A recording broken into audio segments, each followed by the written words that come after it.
I really should have put some pants on for this, Farlow. The last video, somebody commented on how pasty. Guys, this is something I've been looking forward to for a long time. You really on the YouTube channel, on Facebook in general, probably at least once a week, somebody asks, what's going on with the yellow car? Where's the yellow car at? So you're going to get all those answers today and more. You know what I mean? On this episode Possibly. Of Dr. Phil. So today, you guys are going to watch this on Tuesday. And then Thursday, our first build series video of the new yellow car will be released. So Farlow's been coming up, helping us. We'll kind of jump into that. But yeah, you guys are going to see a build video, which I'm really stoked. Now, you guys are going to get mad because we keep saying that we're not really building any cars, but we are. But Farlow is a very special case in many ways. Special ed, maybe. Yeah. But no, me, him, and Brad, and the rest of the boys, like, we've been friends a very, very long time. A long time, really long time now.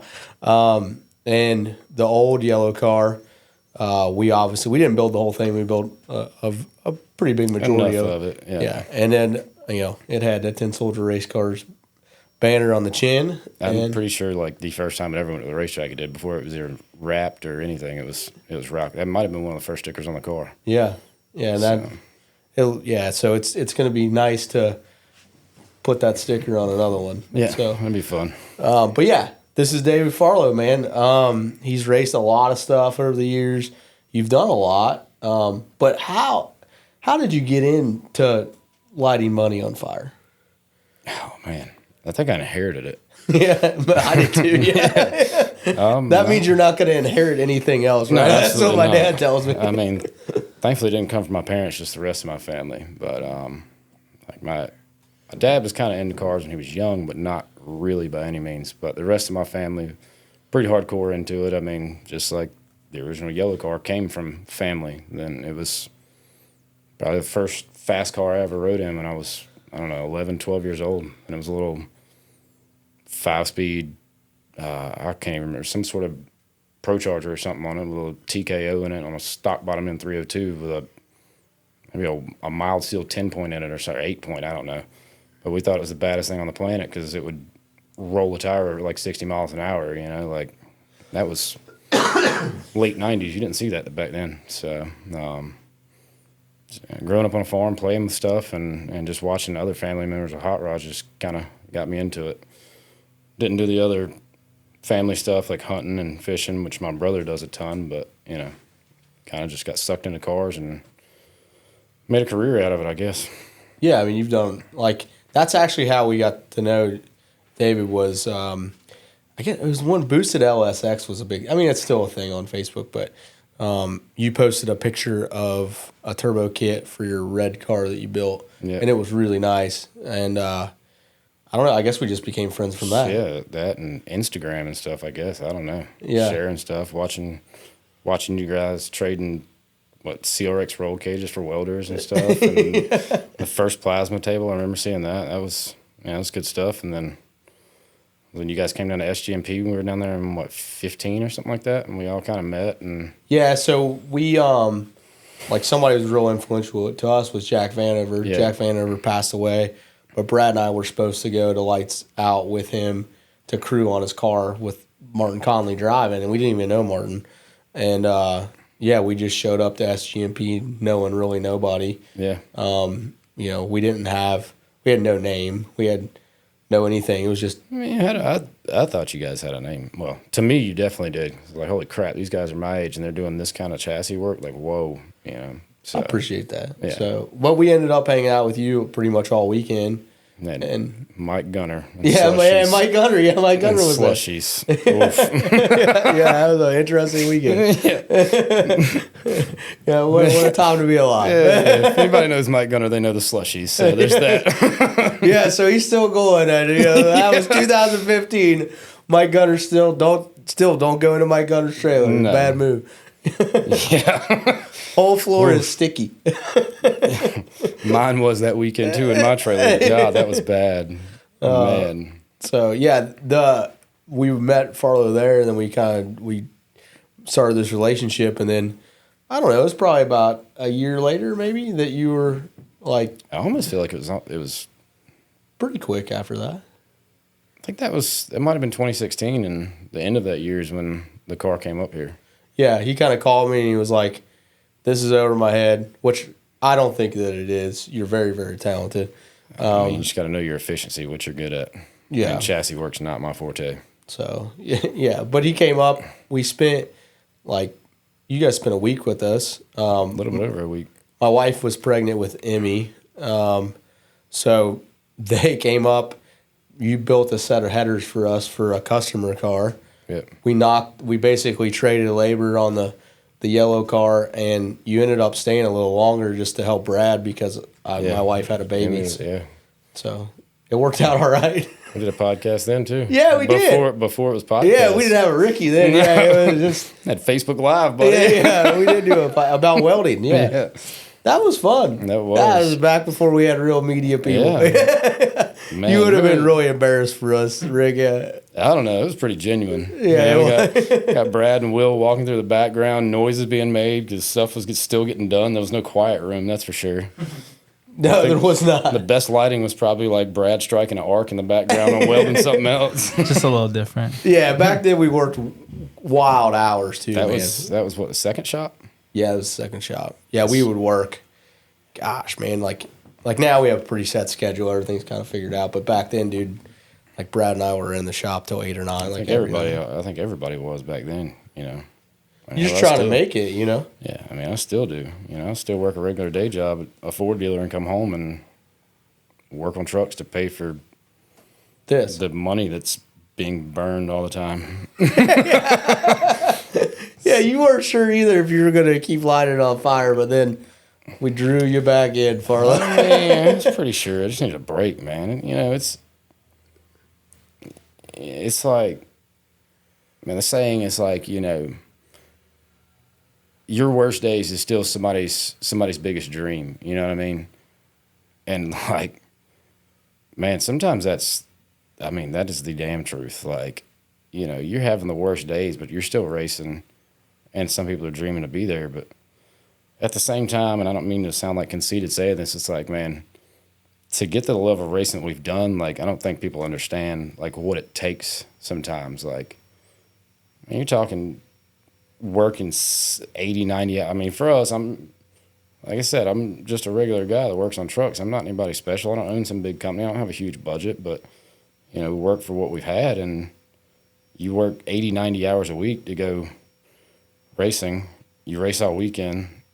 Then you get up Monday morning and do it all again. Sometimes it's like, man, this sucks. Like, is it worth it?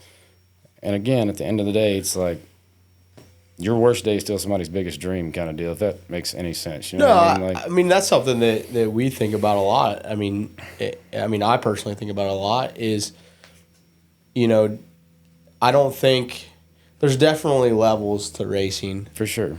And I think the way it sucks you in is in the beginning, it's pretty simple. Yeah. Right? Like it doesn't take a lot. And then you just, like with any hobby, you get more invested and more invested. And then whether it's money or time or what, you know. And I mean, it's easy to get burnt out when, I mean, especially if anybody's watched the program that we used to have, man. I mean, it was during the season, if it wasn't broke, man, sometimes we were racing three weekends in a row every month, or, you know, 3 weekends out of the month every month in race season, man. Like, God, when you're younger, that's the crap you dream about. When you get older, it's like, dude, I got to do this, and then we got to get up and work 80 hours again just to go do this every weekend. And, you know, it gets to be a burden sometimes. Well, my wife and I talk about that a lot is if, you know, at 20, I was racing moto, and I love that season of my life. It was really fun. I got tired of getting hurt, but it'd be cool if from like 20 to 25, I had all the abilities that we have now. Connection. You had, you know, and like you could race. I think for the average person, if if people aren't helping you, like what I mean is like family, Yeah. and you're trying to do it on your own, which like that's kind of your story and our story. We have people that help us partner. Absolutely. I got Heath and you guys, but it's if you're trying to build that by yourself, it's really tough to get any momentum before 30. Absolutely. I mean, I don't know anybody that does it completely by. I won't say it's impossible, but dude, it takes a village to do this stuff, and without it, you're not gonna do it. And if you do, you're either probably not gonna be very good at it, or you're probably not gonna be very successful. Because I don't know. It sounds kind of negative almost, but No, I get it. We'll get to the positive stuff. I think it's important for to be real about it. Like it is a lot of hard work, man. Yeah. It's a lot of it's a lot of late nights. It's a lot of there's a lot of work that there's no reward. A lot of sacrifice. I mean, just in general, period. Friends, family, money, other opportunities. If you're into this stuff hard, it is hard. I mean, don't get me wrong. It's extremely fun. This is what we got sucked into. Yeah. We literally just stand up and burn money for fun. But I don't know, man. I guess kind of what I was getting at, stepping away for a little bit was nice, kind of step back and breathe. And, that's kind of, I think that was my motive of going in that direction. Was like, man, it's easy to get burned out when you're doing it all the time. But, step back away from it, you realize how much you miss it too. Yeah. Well, and I think like relationships in your life as you get older, and I think people would agree with this, is the older you get, the harder it is to maintain relationships. Absolutely. And, you and I have always stayed pretty close because, you pick up the phone and you call me, or I pick up the phone and call you. Like there's a choice there that happens, and like I think kind of at the end of the day, which it is kind of shallow, but hobbies do connect us. Absolutely. And like the people that share like interests with you are the people that you're likely to do life with the longest. It's the people you're going to surround yourself with. Yeah, and selfishly, I've missed you at the racetrack, and really like I really liked when you guys were running X and we were running 235. We saw each other a lot more. Yeah. Like I even jumped in the car a couple of times, like because you were late, like you're just being a mechanic. Working. Yeah, you were working, so we needed to make laps. Yeah. And like I love that season, and then we kind of went and raced no prep, and you guys were racing more of like just radial stuff. Traveling, man. Like that was a really fun year. Like, I guess that was the year that I wrecked the car. Was 22, man. We traveled all over the place, and we got to a point where we could afford to and stuff like that. And sometimes it was going out puppy kicking, but just like when we came up here to Edgewater and won those 2 races in a weekend, like we still had to fight for it. Oh yeah. Like, so it's fast cars. Yeah. Like it kind of blew me away. We're like, yeah, we're coming up from down south. He's got, we might be going to puppy kick, and then it's like, oh shit. Oh, man, we might have messed up, Obviously, that's like when we met the Prestons for the first time and stuff like that. And, trying to think. There's just a ton of cars up here, and it was so fun going away from home and meeting all the guys that are fast here. And, like, I just enjoyed it, like, being around it. It was kind of like being around a different group. It's almost like more humble of a group coming up here in ways, Don't get me wrong. I love racing at home, and we had a ton of family there. But it's always cool coming around a different crowd, meeting different people, and seeing kids react. They're like, "Oh, I've seen this car on the internet." That's cool to me. It is cool. That's what I like traveling, because that's one of the things I enjoy about the no prep stuff the most is like you're going to racetracks that you probably wouldn't have never went to. Yeah. You're gonna and there's a lot of racing fans there that now with the with YouTube. Yeah. I sound super old. I said the internet. Age is a number, old's an attitude, buddy. But just with the way that the news travels now and people can watch all these different YouTube channels and stuff, it's there's fans of whatever car everywhere. Yeah. And a lot of those people, they don't travel that far, so it's really cool, for them to come see it or whatever. Absolutely. It sucks when you travel and then you draw somebody that you race with all the time. That's happened to Yeah, us. that does suck. Definitely. Because you're like, I want to race new people. Like, I don't want to race this guy. Yeah, I want to meet somebody else. Let's go. So let's talk about. Yeah, I think that there's obviously been some, like Lyle Barnett got in another fire last week, which was crazy. He walked away fine. So I think it is a good time to kind of talk about your wreck. And, I was watching live feed on and off, keeping up with you and Martin and all the people that we had up there. And I was actually jumping in the shower, so I turned live feed off. So I'm showering. I get out of the shower, and I look at my phone, and Ronnie Rhodes texts me, and he's like, "Is Farlow okay?" And I'm like, "What do you mean, is Farlow okay?" And I actually called you. Yeah, I'm sure. And you answered. Yeah. You were in the back of the ambulance. Yeah. I was like, I'm good. They said my blood pressure's too high. No shit. I can't imagine why. So let's walk through that and talk about the good of it, right? Like, I mean, there's a lot of bad, but the good is you walked away with really nothing. But yeah, let's talk about it. I mean, what do you want to know? Which part? How did it happen? What happened? I mean, what? Yeah, I mean, I think, and Rick, you could probably do this pretty easily. Why don't you go ahead and insert the Farlow's wreck? Yeah, you can do that. Yeah. Done. So now they've watched the wreck clip, Farlow. Take us through that as a driver, right? You let go of the button, and then what happens? Like, honestly, it's been almost 2 years. And not to take away from your channel, but I think, Rye did that video with me like the week after, or before the car even made it up here. But I mean, we had struggled a little bit that weekend. We've always struggled at Maryland when we've tried to get really fast at Maryland. Just that car in general, being as light as it is, or light as it was, stock suspension, and Maryland, love racing there, love the racetrack. We've always struggled at like 300 feet in their transition that they have there.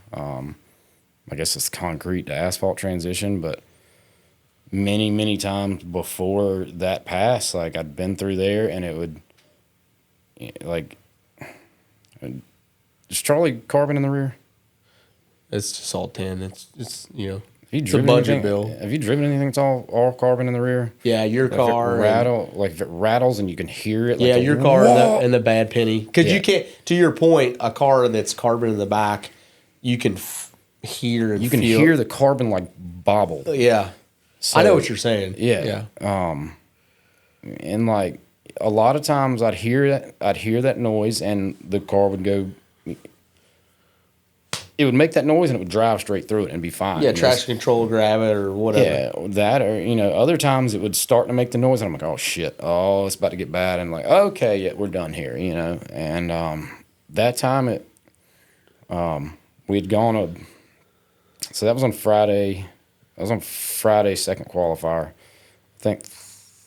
It was second qualifier because we were number one qualifier when it happened.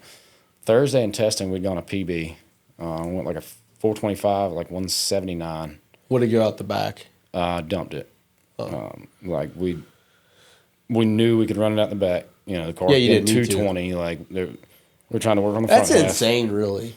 That's pretty fun. If you seen the log from that 220 pass, you'd be like, what? Like, there's no way that happened. Like that log was so ugly.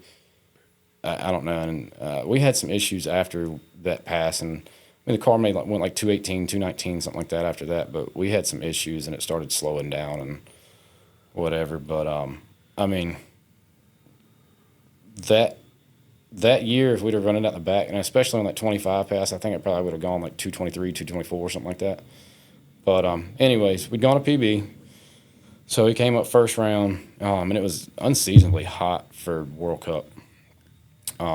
Like, we're in shorts and T-shirts, which for some reason that's how World Cup always ends up. You're either in shorts and T-shirts, or you're in like freaking snow boots and like Eskimo clothing because it's frigid.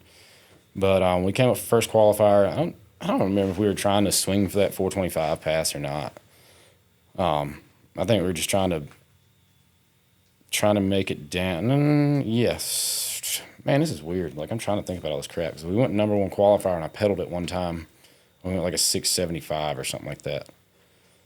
So, either way,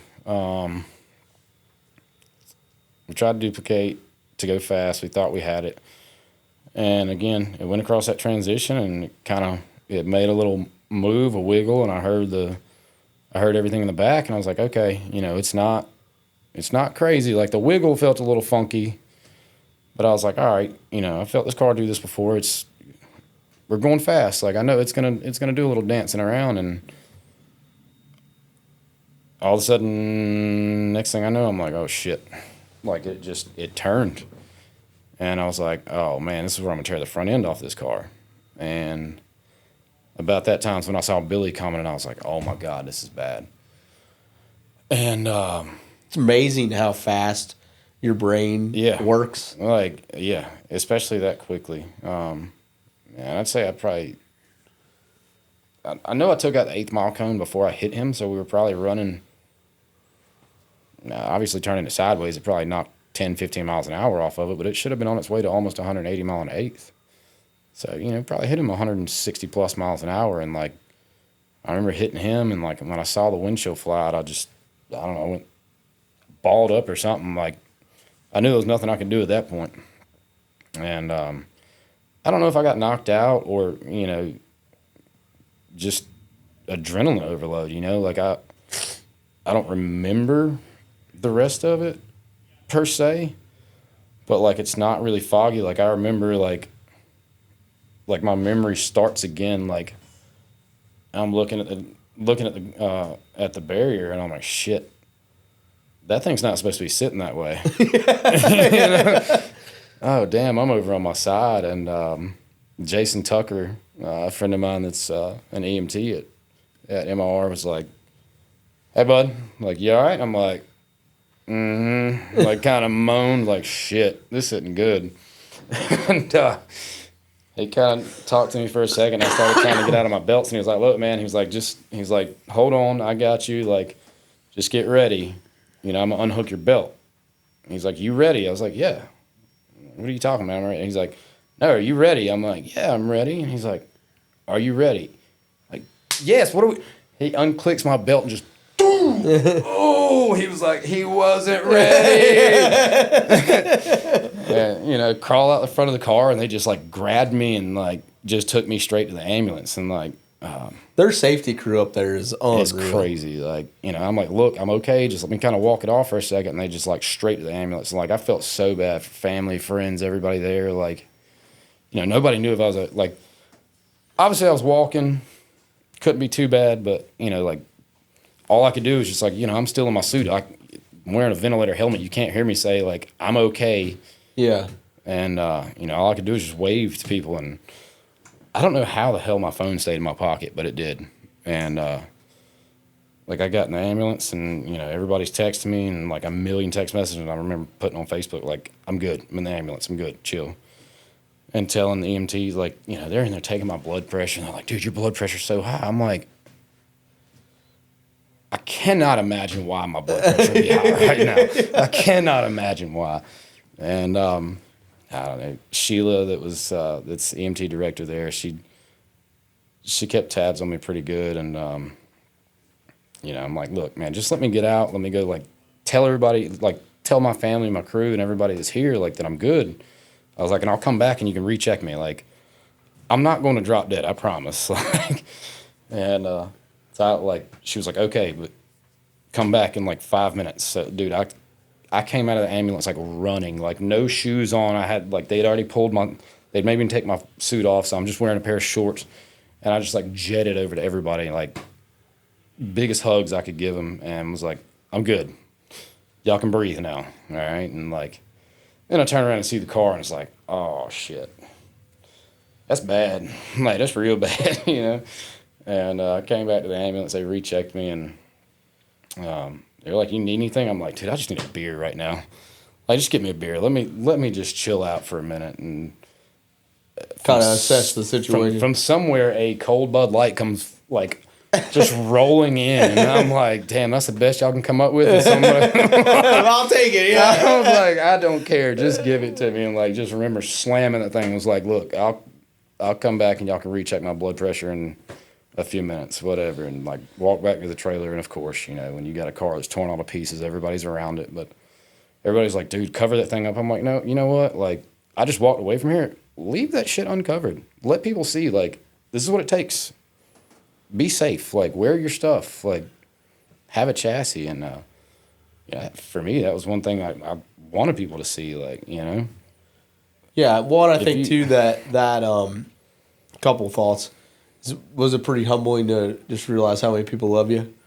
Oh, dude, I still open my face. Like, I'll still get messages sometimes from people, and like I open them up and I realize that like they sent me a message on that day and I never replied, and I'm like, God, I feel like an asshole. Like, man. But yes, it was very humbling. Like, I remember, you know, obviously you put up a post, like Tyler Crossnow put up a post, and you know, so many other people did, and I mean, it was definitely humbling and it was touching. It was like, you know, there's a lot of cool people in this industry that. Well, there's a lot of people don't want to do life without you, right? Like we're I mean, that goes back to like, you know, we create a relationship with this hobby, and you know, a lot of it goes more than just friendship kind of deal. So yeah. But yeah, it was 100% humbling. It's humbling enough that like I remember like Saturday I felt pretty good. I was a little bit sore, and like Sunday I woke up. I don't know if I slept wrong or if I was just actually feeling the wreck by then. But like, dude, I remember like putting sunglasses on, walking out of the trailer, kind of like this, like, hope nobody sees me because I'm tired of talking to people now. yeah. But it was, I don't know, it was definitely humbling. I'd say one of the coolest parts of that weekend, and you can probably, Ricky, you can probably get on my Facebook and find pictures of the party that we had in between our rig and a couple of people we were with, and 316 speed. Dude, I've never seen so many people at a party at a racetrack before. Like, the entire like pit row was, or the entire first lane of pits at Maryland. It's a pretty big, pretty wide pit lane, or you know, lane going through there. And dude, it was probably like 300 or 400 feet long of people. Like, it was, well, I won't say 300 or 400 feet, but a lot of people. I bet that was, God, it was in the hundreds. Like, there was a ton of people. There was music. Everybody was getting along. Norris Prayunta from Prayunta Racing, import guys, was DJing, and like it was wild, dude. I've never seen anything like that before. The most disappointing thing was probably going to the hospital afterwards just to get checked out. Like, I showed the people at the front desk, like, this is what I just went through. I just want to get checked out. And they're like, what? I sat there for 2.5 hours and they checked my blood pressure. I was like, all right, we're getting out of here. Yeah. I'm done with this. That was... Yeah, the EMTs at the track were way more. Oh, yeah, absolutely. Yeah, like, way more concerned. Like, the hospital, like, came in, checked my vitals, checked my weight, and was like, okay, we'll call you. What? Did you see this? Well, flipped on fire like 10 times. What are you talking about? We'll come get you. No, dude. Well, I think the couple of things that we've talked about since the crash, a couple of things that we never loved about that car. I never loved your aluminum fuel cell, so we won't have one of those again. Typically, everything we build, we never put one of them on it, but Farlow did that himself, so yeah, I'll blame absolutely. him. I mean, that was... I didn't love that. And then none of us really loved the seat. No, but the seat sucked.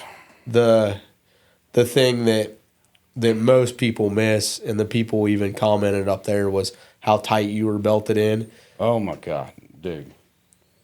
I've never been in a car like 90% of the time strap in. You know, and you know, we talked about it the other day. It's like, you're in a funny car. It's hard to reach this belt over here, and for some reason, Will Kaluta strapped me in that day, and he grabbed my belt and was like, when he pulled it, I was like, ooh. Whoa, buddy. He was like, you all right? Like, do I need to loosen it up? I'm like, nah, I'll be all right, I think. And like, God.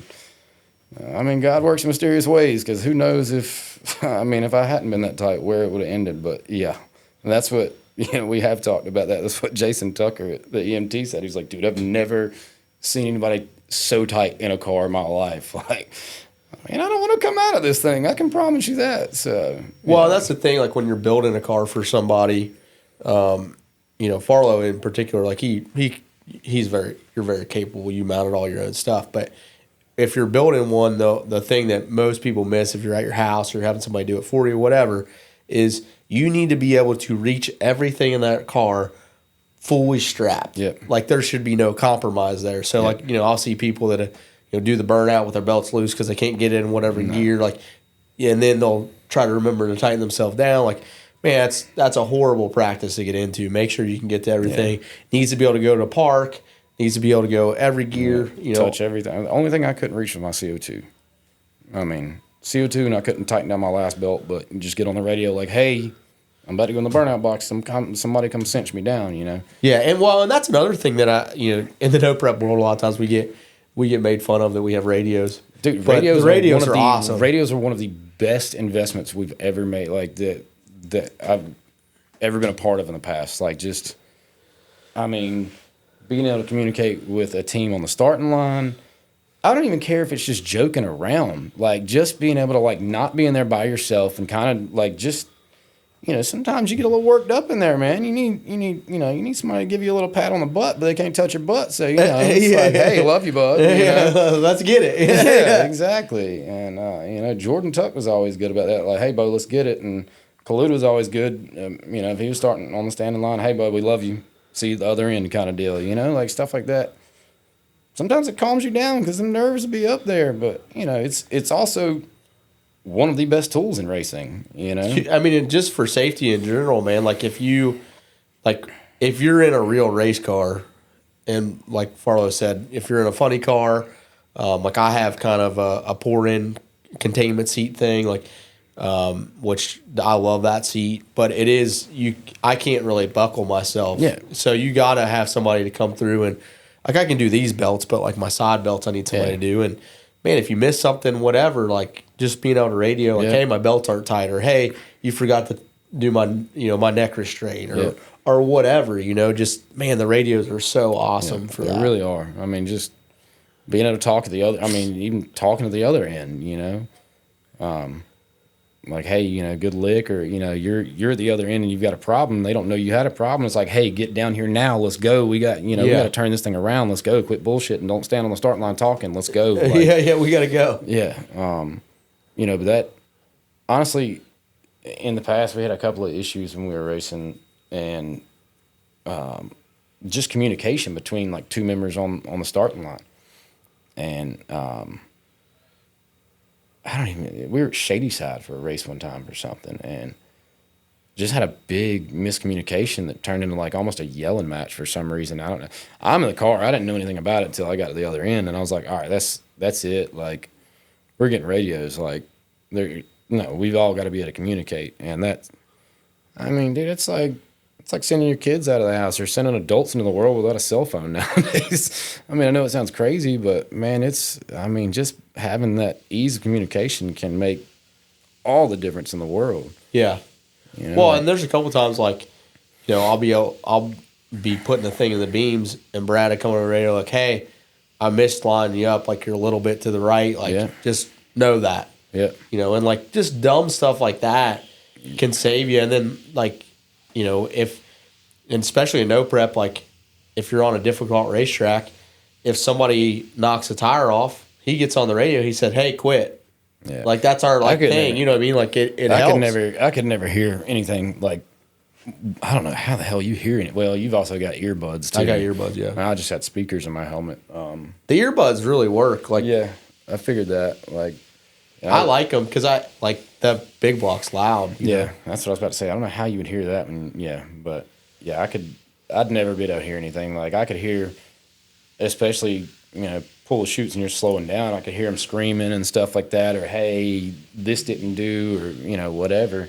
But down track, I couldn't hear anything. But yeah, it's just like, I don't know. It's like people talking about watching gauges when you're going down the racetrack. I don't watch any gauges, man. We got enough shit to worry about. Yeah, that's like a 10-second car kind of thing. Yeah. Or 9, you know what I mean? Like, it, if you have like an emergency red flash up there for oil pressure or something, I could understand that. Yeah, but like, even if it does that, you're at 330, like, and you're in front. Yeah. I don't know how hard you want to work next week. Yeah, screw that oil pressure. I mean, if it's the finals, let's ride. It'd be a little difficult first round to see a red light. I don't know. I'd probably stay in it too. Like, I don't see like a sensor could fail. That's what I was about to say. Like, dude, I don't know. I don't know what happened. You pulled the data log, dude. That was 0 oil pressure from 1.2 into the run. Yeah, from the burnout box. It's funny. That'd be a bad day. But so you kind of came on the other side of that. We took the car back pretty much right after, and for us, to your point of like wanting people to see the crash and see the car, like I think us as chassis guys, like you should want to see cars after they wreck, whether you're going to fix them or not. You should want to look at them, and because I think where to improve or where things are good and things like that. Yeah, because a lot of times people get so obsessed with the car working that they forget, like, man, this is a capsule that is protecting someone. Absolutely. And like early on, when we just really didn't have the money to go race ourselves, when we had guys, we would take them racing. Like, not with us, we just go to the racetrack, right? Because I think as chassis guys, you don't want to get complacent that, hey, this will actually protect somebody one day. Or hopefully it never does. Yeah. But it's a really good thing to, keep that in mind. And if you're building your car yourself and, you're not a great welder, but you're trying to do it yourself, like, man, there's just some things that... Yeah, there's some things that you don't tackle by yourself. Like, I don't know. It's like people that don't wear suits and stuff like that. It's like, dude, come on. Or like, man, even just a Hans device. It's like, they're so inexpensive now. And like, oh man, I don't have that $500. Well, what's your copay for insurance, bud? Like, what happens? Like, come on, man. And you're going to be. Another thing is like 15, 20 layer suits. Oh man, they're so uncomfortable. I don't want to wear it. Like, dude, I would much rather be uncomfortable for 20 minutes, sweating my balls off, than be in a burn unit for the next 20 months or something like that. You know what I mean? Yeah. It's like, dude, I don't know. It's like you said, seeing Lyle and what happened to Lyle definitely. I mean, I can remember like right when that happened, going and buying a Hans device like that week, or like shortly after, and buying gloves and buying like, I think I had a single layer back then, and I think I bought like a 5 layer or something like that. Just I don't want to be that guy. That's love you, Lyle. That sucks. Like, still don't want to be. Yeah, well, and I think he chose, like, he did do a good job. I mean, now it's happened again, which is nuts. Yeah. But he did a good job kind of championing that, and I think using it to the advantage of trying to get information out there, because we're pretty bullheaded. Yeah, like, absolutely. You just don't think it's going to happen or whatever. And like, for me, man, like, I got 3 little kids and a wife, and like I'm gonna do everything I can. Like, I want to go have fun. Yeah, for sure, absolutely. But not at the cost of. I want to do everything I can. My life, that's terrible. I mean, I've watched Lyle racing, man, since the like the inception of X, like back when, I don't know how many people are going to remember, but back when he had like their 4th gen Nitrous Camaro before he started driving Tommy Kirk's car and stuff like that. And, so I knew who Lyle was. We'd raced around him a lot, and like watching that happen was like, oh my God, like that's somebody we might not be friends, but I've shaken his hand. We've seen him race and stuff like that. And it was like, holy crap, like, that dude puts his underwear on the bathroom floor just like I do every day. Like, that could be just as easily me. Like, we got to fix this crap. And granted, I wasn't driving anything twin turbo alcohol Hemi at the time, but it was like, but anything can catch on fire, and I think, like, I get why they have suit ratings and different stuff like that, but man, for me, like, when I first started driving, I was driving a Nitrous car, and I got a 20 layer suit from the Giddy Up, because I'm like, why not? Like, if you get used to wearing it now, like, you don't have to get used to wearing it later, and anything can catch on fire. Absolutely. So, and like, just like you said, just getting belted in tight, wearing all your stuff, like, man, there's just such a big advantage to that. Yeah. So we got the car back. We looked it over. It really wasn't that bad. the body was obviously really screwed up. But there was a lot of stuff that you really wanted to do to the car. You really wanted it to be traditional 4-link. There was some other stuff. Let's not go that far. I didn't want it to be traditional 4-link, but we knew that's where we had to go. Yeah. It needed a lot of changes, and it definitely broke my heart because it was like, what, Tuesday you guys called me? It was like, buddy, we're just going to build another car. I'm like, nah, dude, no way. You really fought me on it for a while. I'm like, dude, fix that crap. Like, like I said, that car's been around in my family for, man, over 25 years. So, it was now over 25 years. So it was, that one hurt. And it hurt me too. I think, and that's where I had to kind of get real with you was like, listen, man, there's going to be, if we're talking that's the old debate of what is the car, right? Yeah. Like, the car's gone. It's the body of that thing was junk. So it was getting. We still had frame rails. Chill, man. The rear frame rails are still in great shape. Yeah. So we would have had a couple things. I think that was the only thing that would have been left was rear frame rails. Firewalls buckled and everything else. There was nothing of the car that would have been there except frame rails. Yeah. And rear bumper was still in good shape. Yeah, the rear bumper. So and you might get one door. Yeah. Oh yeah, we gotta talk about that later too. We gotta figure out if we can buy one door. So we kind of did that. And then it was a bit of a blow, really. And yeah, like you said, you just kind of needed a break. Yeah, absolutely. You were, there's been some changes in the program, different racing partners, stuff like that. Yeah. And, so yeah, you needed a break. But then I kept on you that you were going to come to the racetrack with us, and you ended up. Well, you basically told me that you and Brad were going to starve if we didn't come to the racetrack. Well, which is true. That is true. Dude, all we got is chips and water. All right. Well. You can vouch for that, though, because you've been racing with us before. Yeah, that was going to happen. If Nick Reams doesn't come with us, we ain't got no food, boys. We're done. Or my wife, sometimes she'll pack us stuff. But we did eat pretty good that weekend. It was a lot of tacos. Yeah, it was great. Yeah. So they went to King of the South with us, and man, we had a really tough weekend just because, man, we just really weren't ready to go there. But honestly, I wanted to go most just because I'd already convinced you and Will to come. And, we got through that. And then, I don't know, the week after you called me. And you gave me some ultimatums. I was like, all right, cool. Well, check one of those. It's one of those items off the list. It's done. Or in the works, and we'll talk about that later. But yeah, but what's funny is like, I don't think he thought I was serious. I was like, all right. No, I knew. Once I saw some pictures of you standing behind that race car, and I just saw the look on your face. I'm like, Farlow's back. Yeah, you want my wallet now or what? So, and it's back to. It doesn't really matter what you do, but it really matters who you do it with and how you do it. For sure. And like I want to win and be successful and go to the racetrack, and I want the winner's circle pictures, but I'm okay. Like if we have a bad weekend, but we're with the right people. Fun, yeah. Like I know that was a stressful weekend for y'all. I know it was just for you, for Brad. Especially Brad, like, man, I saw the wheels turning in his head all weekend, and it's just like, why won't this work? And then bang, it came together, but it's a little too late. Yeah.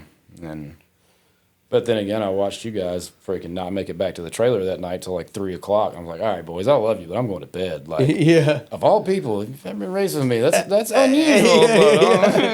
I was like, all right, boys, y'all, I'm going to sleep. But, it's things like that, man. You lose them, and you just, sorry. Yeah, you lose once in a while, and it's just like I said, your worst day could be somebody's dream, Yeah. Well, and I think, too, like, you go through seasons of life, and you get, like you were burnt out, and you were tired, and you needed a break. And, like, and that can be healthy. It really can. But if you remain there and you don't do anything, that's where it starts to get unhealthy. So I think you got to have people around you that, and you got to, like, I know what makes you tick. Yeah. Right. Sure. So, but yeah, like, there's so many people that, you know, and we're fortunate, man. There's so many people that would love for us to build them a race car. And I'm like telling you basically, we got to build this for you. I just need you to get your crap together. Well, see, the way my bank account's set up. It's funny. So, but make some things happen. So yeah, we started on it. Like I said, you guys are going to get to see a video here 2 days after this. But we have another chassis. Actually, Farlow's rear end's been the twinkle toes back here. Yeah, we're stealing it. That's in my prop. Yeah. Sorry, Ricky. So we've had some stuff in the works up here for him for a while. He just kind of had to figure out what he was going to do. And yeah, we're not going to talk about the engine or anything today, but we do have, you know, it is going to be a 4-link car. We're going to build it to where we'll either be able to run it on slicks or radials, because there's just so much of that stuff. For sure. I mean, it'll probably live most of its life on radials, but you know, having the ability to put it on slicks just because there's a lot of that out there. Because. Yeah, and that's kind of what we're doing. So it kind of makes sense to set the car up similar to what we have. So it will not have a nitrous engine. I can't afford that by any means. Good Lord, dude. Yeah, I spend as much on a pass as I do on a weekend sometimes. I know. I saw a comment that says, like, man, nitrous cars are cheap. I'm like To nitrous who? is cheap. Well, someone always spray that's like probably spraying a 50 shot. Yeah, I mean, yeah, maybe. I could see that, but I mean, like, one of our buddies, like, I didn't really realize it. And you look at, like, and this is like a stock block, small block Ford, like, a set of plugs just about every pass if you're trying to lean on it. I mean, what's a 500 hit out of a 15-pound bottle? Well, I mean, so you got, like, basically Charlie uses 4 or 5 pounds of nitrous a pass. And if you're getting nitrous, if you're just buying nitrous, you're not, like, buying in bulk like we do. Well, you go somewhere to get it filled, $10 a pound. So you're spending $40 to $50 a pass on nitrous. On nitrous. I mean, C16 or whatever fuel run. What's C16 a jug now? Like $120? Yeah, it's. And you're gonna use what, two gallons probably on a 500. Then a pass. Well, I mean, when all kits are on Charlie, it's about 900. It's a little over 900 horsepower with nitrous. Yeah, I mean, dude. Upfront costs, nitrous might be a little cheaper. I don't even think about that, dude. Like that. I mean, this is true. You start looking at like the 484 and 5 bore space motors and stuff now that come up for sale. When even just plumbing a kit, like the kit that's on Charlie's, dude, it's really nice. Yeah, and it's got 3 stages that are all hardline. Like that's expensive. It's expensive, man. You start thinking about building headers or something that big. Yeah, it's got 2.5-inch primaries on that thing. Yeah, 2.5-inch primaries, man. I mean, whoa. I'm just adding up the cost of material right now. Like, no way. What size collectors are on it? It's got 5-inch collectors on it. What inlets there? 2.5. You just ran 2.5 the whole It's just way. straight 2.5 all the way there. I mean, still. That's like 4 turbo kits. Yeah, it's a. You know what I mean? It's true. Yeah, that's crazy. I couldn't. I don't think I've been anything with nitrous on it since I was playing with Hondas or something in high school. So it's been a while. Well, maybe we'll swap cars one day. I don't know what nitrous would even feel like. I wouldn't know what to do. We'll swap cars one day. That'd be all right. Man, I'll tell you what, dude. I'll give it to nitrous drivers. There's a lot going on, man. It's a whole lot more than just turn a boost controller on, maybe rock the throttle once or twice, make sure she's cleared out, and then grab a button and bump it in. Let's ride. Like, the car doesn't rest. Man, you got to purge that thing, motor purge it, regular purge it, watch your gauge. No way, dude. No way. Remember to turn it all on. Yeah. You got to change bottles between rounds. No way, dude. Just alcohol. I mean, just alcohol turbo car, turn the boost controller on, throw some fuel in it. Let's go to the next round. Did you? So yeah, you really hadn't been around like a. I mean, you've been around. I've been around them, but not. When you were at Shady Side, did we make you tired, like watching all that happen? I'm just like, dude, where's the big block Hemi? I mean, No, I went to bed that one night we did stay up kind of late, but the first night we were there, gosh, I was tired, man, because that thing it shook all day long. oh, dude, this one it took me and Will like 8 hours to get to Shady Side for whatever reason. I don't even. We left the house at like 2 o'clock, and we didn't get down there until like 9 or 10 o'clock in the morning. Like, what are we doing with our life right now, dude? Then again, we just did it again because we got here at 7 o'clock this morning. I feel like I'm about to. I mean, I don't even know how I've made it this 50 minutes right here, to be honest. I mean, I had to go take the boys to go get the Lord's chicken at lunch, give them some, revitalize them, because I thought they were going to, man, they were hurting over there in the shop. And I was like, all right, come on. Let's go get some supplies. Yeah, well, that's part of Farlow's deal is we'll help him with the car, but he has to come up here and work on it. So this is his second this second trip you've come up to work on it. The first trip of this year, you brought composite parts and a motor and all that stuff. And things. Yeah. Yeah. So right now it's sitting on the jig. The chassis is, and we got a 4-link still. We're gonna, at the end of this podcast, we're gonna take this rear end out of here and actually put it to use, which is exciting. So that's good. I mean, it's got pretty good use there. I don't think Ricky's gonna be very happy with me. Find something to fill that empty void now behind. Yeah, we got this nitrous bottle here, man. We can do That's that. weak. That's tall, not wide. We need something wide. We'll figure I think you know what I think it really needs right there is that winning picture from not Ohio Valley. We won and we stuck you on top of the car. Yeah, we are long ways right there. The only problem with the new car, we can't do That's that not again. gonna Yeah, happen. the roof's Nah, poor guy. I don't know. It might leave here and I might just add something in there for Just laying for on that? yeah, just laying on top of it. Who knows? That was a great weekend. It was. We actually made some money that weekend racing, especially driving this far, and we still made some money. That was a good. Man, we've race been too. making it. We've been doing really good, and then we blew our motor up, so now we're going backwards. I mean, how do you make a fortune in racing? You start with a bigger one. Yeah, that's funny. Well, what are you looking forward to most about the new adventure here? Man, just seeing everybody again. Like it's really hard when going back to like the whole you're gone 3 weeks out of the month, and the people at the racetrack become your people every weekend. You know what I mean? And that's your friends because you're not at home to hang out with anybody. So I miss the crap out of everybody. Just seeing everybody, all the big hugs and stuff. Just hanging out, cooking, man. Like I don't know, just having fun racing again. I won't say that it wasn't fun before, but man, just relaxing and racing and trying to go some rounds and not beating my head in the ground if we don't kind of deal. If that may just go back to having fun again and like learn some stuff, man. It's like I almost get kind of complacent sometimes, and if you're not learning, man, it's kind of not fun. And I mean, I won't say that I kind of felt that way, not the rest of my team, but at points I felt like I wasn't learning anything anymore, and it was like, okay, well, I'll just get in here and press buttons. So, and have fun. Like I said, I just miss everybody. Like just going to Shady Side with you guys was a ball, because I saw so many people that I hadn't seen in a long time, and that's rough, man. You take your whole social circle and don't see them for a couple of years. And granted, I kind of did it myself, just like, okay, I'm not going to the racetrack because, man, that stuff kind of hurts. But at the same time, man, I just miss my people. Yeah. So I get that, man. Because like you said, it's really easy to put yourself on an island. Yeah.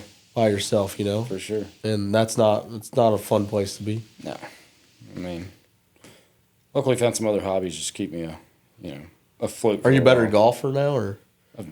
The most I've ever done with golf is like when I was a kid, like maybe go to Goodwill and buy a bucket of them and like a used baseball bat and just go rail those things out. Like, I mean, I can just really see you in a whole golfing outfit, though. I really can't. Like, no. The most golfing thing I've ever done is own a golf cart. No. Yeah, that's funny. No golf. Definitely no golf for me. That's funny. I mean, are you gonna start playing golf soon or what? No, I think that's like burning money. Yeah, Plus I don't it's just know, like man. racing. It kind of, it's like you said, it's kind of passed down, and motors make me excited and things that go fast. And I don't know, I really appreciate people. Like sometimes I look at other people that have like hobbies like that and I'm like, man, I kind of wish I could do something like that, but I just can't, I'm not wired that way. Yeah, I mean, no, I definitely couldn't do it. I mean, it's like, man, it'd be cool to just have a hobby that's that easy. When you don't want to mess with it, you just throw the clubs in the back of the car and walk away. And Yeah. I'd say someone that golfs will tell us it's harder than that or, different than that. But I don't know, man. Like that's even like I do miss dirt bikes a lot just because that's a pretty complicated hobby, but you just throw it in the back of your truck and you can go. Yeah. Where, this is a lot more. There's just a lot that goes I into just it. went with like golf clubs, man. You have a bad day, you throw them in the trunk. You don't have to do anything until next week. You know what I mean? Yeah, that's true with the race car. It ain't. You go change the oil on your clubs or something? I mean, what are you doing here? Yeah, that's true. That's true. You might have to respike your cleats or something? Is that what they're called? I don't know. Apparently, you can wear them golf shoes on a radial prep track. It really helps you. That way you don't stick the track. I mean, it makes sense, but I don't think I've ever seen a pair of golf shoes that I'd want to wear. That's funny. Well, we'll just let you get back to work because you do have a lot to do. We got a whole car to build. Yeah. Well, it's not a whole. We've made some We got a lot progress. of tedious crap to do. Yeah. That first part, which we're still in that first part, really, if It, it's one of those things that, like, people don't understand how many hours are in just the original prep. Like, if you're going to do one, nice. do one. I mean, and the yellow car was never done that way. We cut the crap out of it from the main hoop back, but, man, I mean, what was, like, Jay looked at that thing when it got to the shop and it was wrecked, and he was like, dude, we could take, like, 125, 130 pounds out of this car. I'm like, no way, dude. Like, the car weighed like 24, 30 with me in it. No way that, You starting to believe him now? Yeah, I believe it. Yeah, it's so tedious. I'm really tired of grinding wheels. Yeah, it like to really prep one nice it's just such a process, and you're going back and checking and grinding. Gosh, man. And you and your brother spent 2 days on it. Yeah. And then Todd spent Another 2 days. another 2 days. And then An hour a day in it. And I mean, you're talking 50 man hours in this car already, probably. just gutting it. Yeah. I mean, that ain't even talking about tube work. That's just Yeah.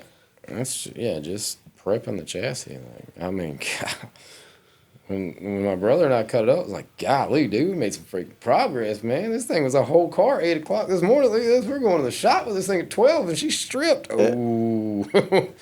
yeah. The first big chunks are easy. Oh, man, they're Sawzall blades. I'm telling you. Yeah, they are. I used one of them the other day. I grabbed one out of your box. Yeah, that Sawzall blade's legit. That thing is legit. We need to make that happen. Like, shout out. Yeah. We won't say your name, but these are great. Yeah, dude, they're really good Sawzall. I had to cut working on remounting a seat in a car out there, different driver, and man, I like had to cut the seat support out real quick because the new driver was here. Dude, you probably just blew on the Yeah, dude, it was like woof. I'm like, and that thing said sink. Like that If I thing. hadn't bent so many blades trying to go through multi-layers of the floor, I think a one blade would have cut that whole car apart. I agree, dude. Them blades are bad. They're sweet. I'm telling you, when I snatched that thing in the floor the first time and it went, like, I went from firewall to door frame, I was like, whoa. Yeah, this is gonna be easy. Yeah, it's funny. And it was easy, and then Jay's like, cut this. That's normally how life is, bud. You get it. I feel like I'm doing pretty good, and then I get Jaybird involved, and he tells me all the things that I've. I mean, we had this conversation last time I was up here. You know, it looks great, and then Jaybird throw that crap in the trash. Man, I saw him side-eyeing me taking a tab off earlier today. I was like, I'm sorry. It's not Jaybird standard, but he's just like, like, dude, I haven't blended it, I haven't grinded nothing. So, That's all fine. right, I got work to do. So, all right. Well, like I said, build video dropping on Thursday. We'll do our best for you guys to follow along with this. I don't really know how long it's going to take us. We don't really have like a set ETA. Farlow's going to come up probably twice a month or once a month or however it kind of works out. And then are we going to just finish it here or are you going to take it back or what are you going to do? I don't know. Let's get it rolling. We'll see how we feel. Yeah. Yeah. All right. All So- right, go hang some full length bars. Let's go. All right. So we appreciate you guys watching. We'll see you later.